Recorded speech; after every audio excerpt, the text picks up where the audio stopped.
I realized I didn't even make an intro, so this is like the end of the video, but also the beginning of the video. But yes, this is the 1997 Ford E350, the Mint van. So the first thing I'm going to do in the next clip is check the oil. I was curious as to why there was a engine oil dipstick in the cab.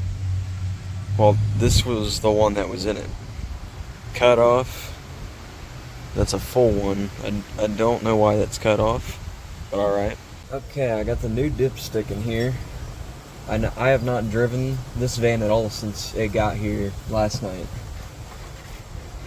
So this is the correct dipstick. And look how much is on it.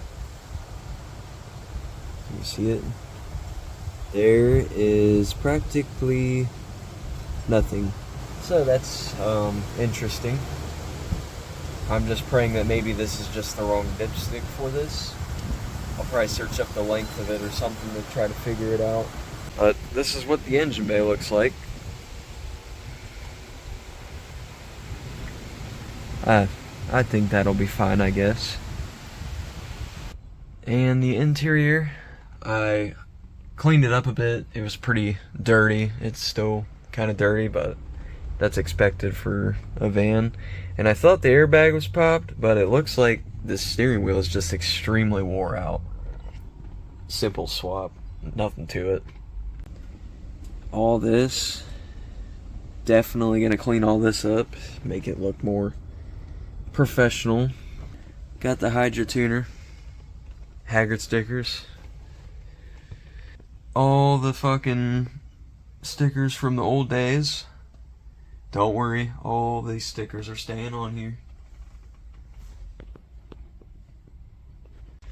And I decided to open up the dog box because after I saw that there was like basically nothing on the dipstick, I was like, well, I better start checking around in here. But man, I'm gonna tell you this right now, this is probably the cleanest engine, 7.3 engine I've seen. This is the turbo that is on it.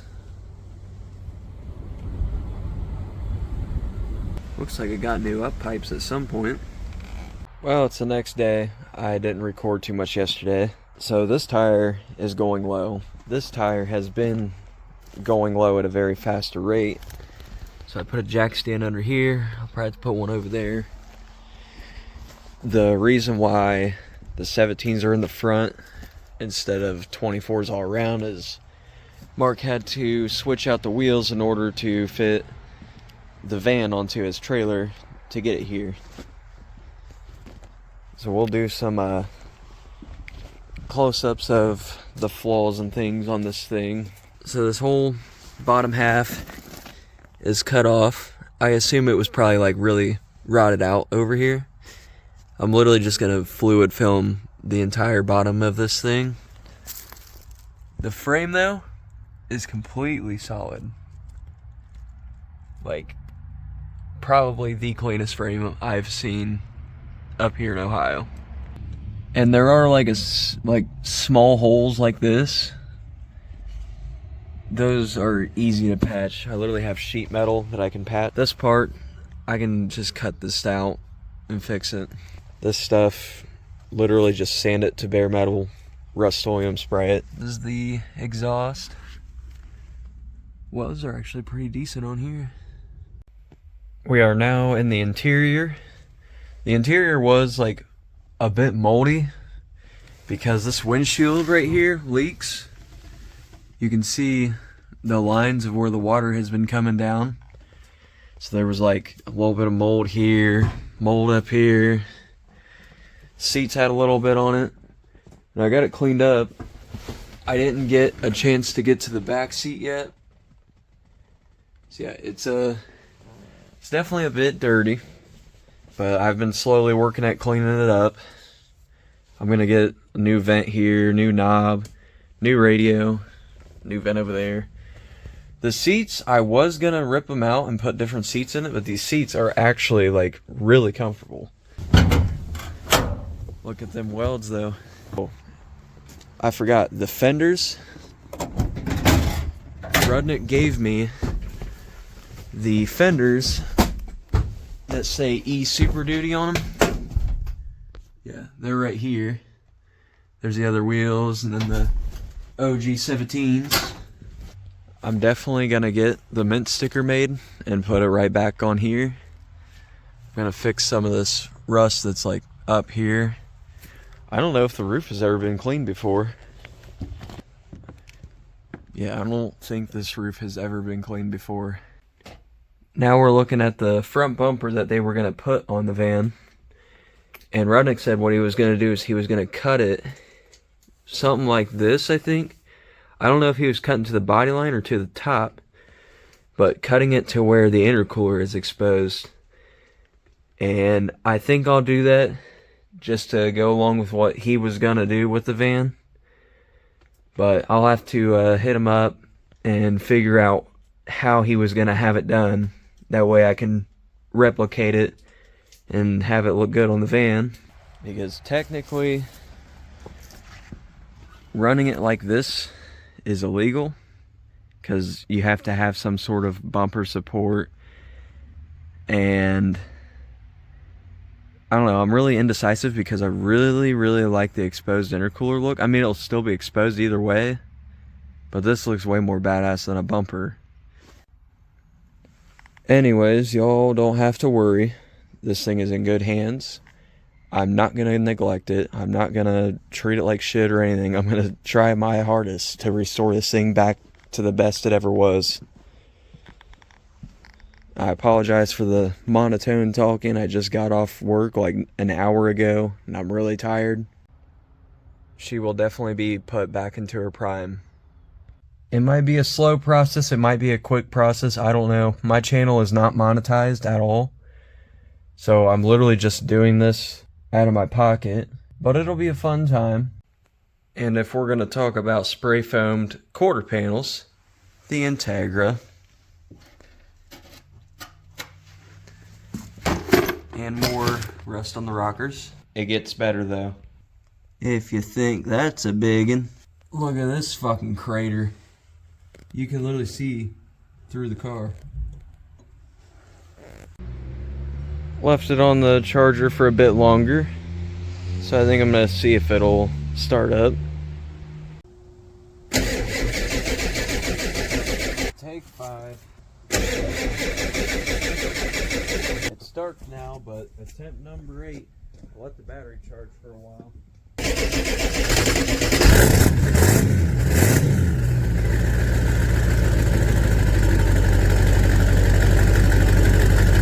Took 8 tries and we got it to start. Perfect. I don't know if this alternator is charging or not. Let's see. Oh no. Oh no, does it? Hold on. These connections are not the best. Alright, let's disconnect the charger here. Oh! Okay. Alright, I disconnected the charger and the alternator seems to be working. We're at 14. Yeah, I think we're good. Hell yeah. Well, it took a minute for it to get running. Headlights don't work. But sounds really healthy. Really healthy. See if there's like any diesel and shit on the ground yet. Nothing yet. That's a good sign. Ignore all that shit. That's from the ES and the GS and everything else that's been parked up here. But now it fucking runs good. None of the interior lights work, like gauge cluster or any of that, but there's only 213,000 on this thing. I think when Orion bought it, it only had 145,000, I think. Good oil pressure. Alternator's charging. Half tank of fuel. Airbag light, which doesn't surprise me. I'm not worried about that. Don't need them. I've only had it run for a couple minutes, so of course it's going to be at cold. So I'm going to swap out these wheels. And I'm just going to leave it run the whole time I swap them out, so I don't have to go through this whole debacle again. Got 117 off. Time to throw a 24 on here. Let's check under here real quick. Any leaks? Nope. None. Hell yeah. Alright, time to keep working. Got the front right wheel on. I will say these fucking wheels are heavy as shit. Well, the passenger side wheel is on. Tire's flat, so it looks like we got a leak there, which is awesome. And now we are on to taking off the driver's side wheel and putting that back on. So the passenger side wheel was missing one lug nut. The driver's side is missing 1, 2, 3. 3 of the 8. I mean, nothing the quick parts store run can't fix, but I'll do that another day. I mean, I'm not driving this anywhere. Front wheel is now on. Take it off jack stand here. Oh yeah. Let's get that 0.6X on there. God damn. I don't give a fuck what anybody says. This is the best goddamn purchase I've ever made. Holy fuck. I gotta fill up that tire. So she's been running a while. Everything looks good except for the temp hasn't moved, so that's really interesting. What is high beams? Huh? What the fuck? Or is that just a glitch? I don't know. I'm not even gonna bother with turn. Wait. Hey, turn signals work kind of. Yeah, I don't know what's up with that temp gauge, but everything still seems to be good. Still no active leaks or anything, which is great. Alright, let's see. Does the cigarette lighter work? Oh no! Oh, you just have to get it ever so right. Shit. Alright, how am I gonna do this? Like that? Fuck. The plug is fucking loose. Wait, there's a plug up here. Oh, we're consistent there. Alright. Hell yeah. This tire,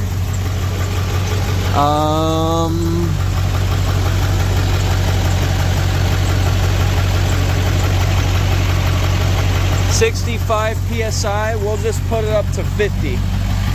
I think 50 will be good enough. I'll just put a jack stand underneath up here so that it doesn't fucking, you know. Oh, it holds some air. There's 4.5 PSI in here. Well, this thing's gonna run the rest of the night because I know this pump ain't gonna be able to fucking fill it.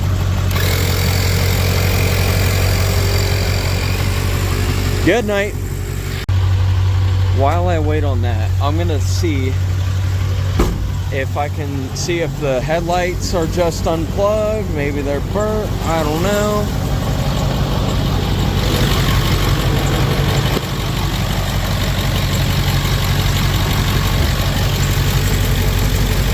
They look to be plugged in.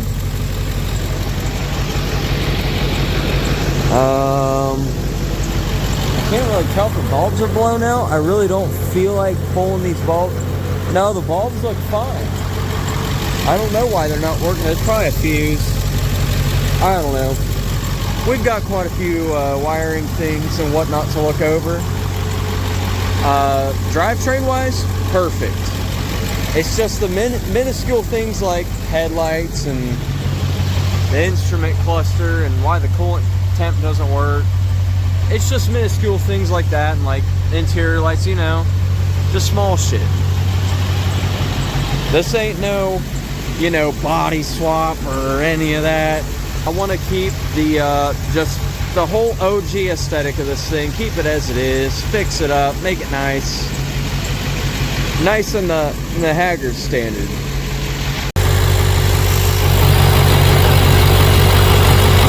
12.5 PSI. This thing is gonna fucking go all night. What does it say? At least it's getting there though. I think it overheated. It stopped at 34.5. Uh-oh. Uh-oh. Something ain't working. Shit. And my battery's too low for the flash. Shit. The fucking cord feels a bit warm. I wonder if I popped the fuse, probably. Fuck. Wait, what the fuck? Alright, I don't know what this is doing. 34.5 is good enough to get it pulled out back.